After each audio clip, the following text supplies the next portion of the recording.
Our kittens are now 25 days old, and boy are they starting to play. Like a lot. They're gaining strength each day, and this is allowing them more maneuverability and discovering of cat fighting tactics. The play is very good for kittens because it stimulates what they would do when hunting in the wild.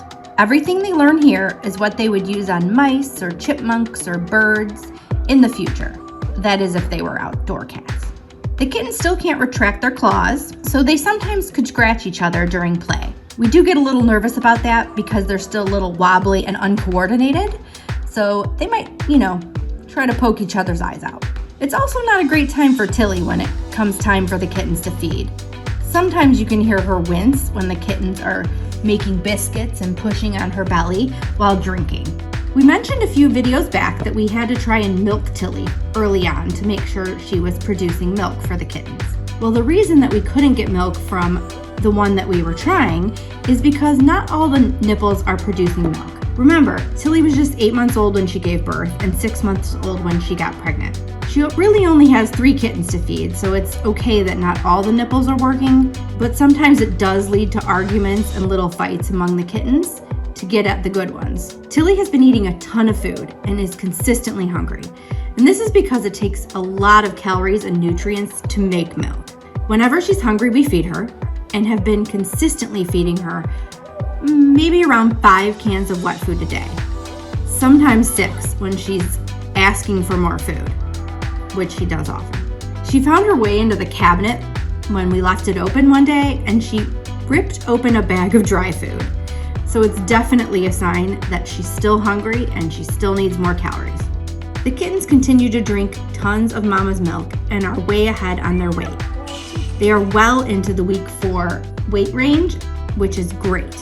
They continue to grow and are now walking. They're still a little wobbly, but soon they'll be pros at it. Once they can move around a little bit more in the nest and maybe outside the nest.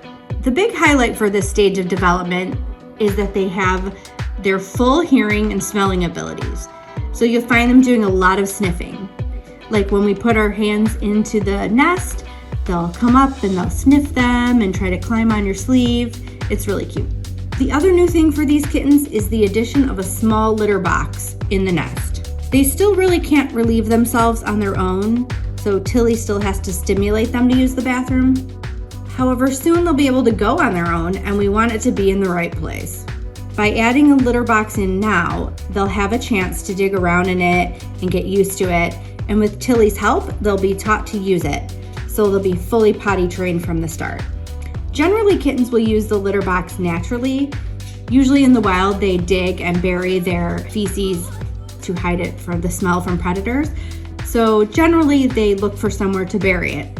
And in general, when you put litter or use litter, that is where they would, naturally dig anyway. So it should be a natural place for them to go to the bathroom. For the litter, we did use a larger litter pellet than normal. And that's because when we were doing research, we found that they might try to eat it. So we didn't want to use, the clay or smaller things that they could choke on. Also, we tried to use a more natural material for the pellets. So I think the one that we got is paper or wood or something. So, even if they do chew on it, it would be okay. The other thing at this age is that we can finally determine the kitten's gender. It's been pretty much a mystery until now.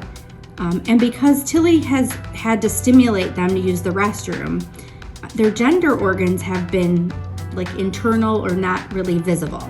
It's probably to avoid damage, especially from her scratchy tongue when Tilly's cleaning them. But now they're big enough so we can actually determine if they're boys or girls, which we'll be doing this Saturday, May 13th, so stay tuned for that video. Also, don't forget about our kitten live stream on Friday night. This will also be posted to our channel if you miss it or can't make the time. I hope you learned something today. We post our cat stories daily, so stay tuned for more videos and subscribe to join the pride. Scratch out some comments down below. Use your mouse to share this video with anyone who needs a smile today, and put your paws on that like button.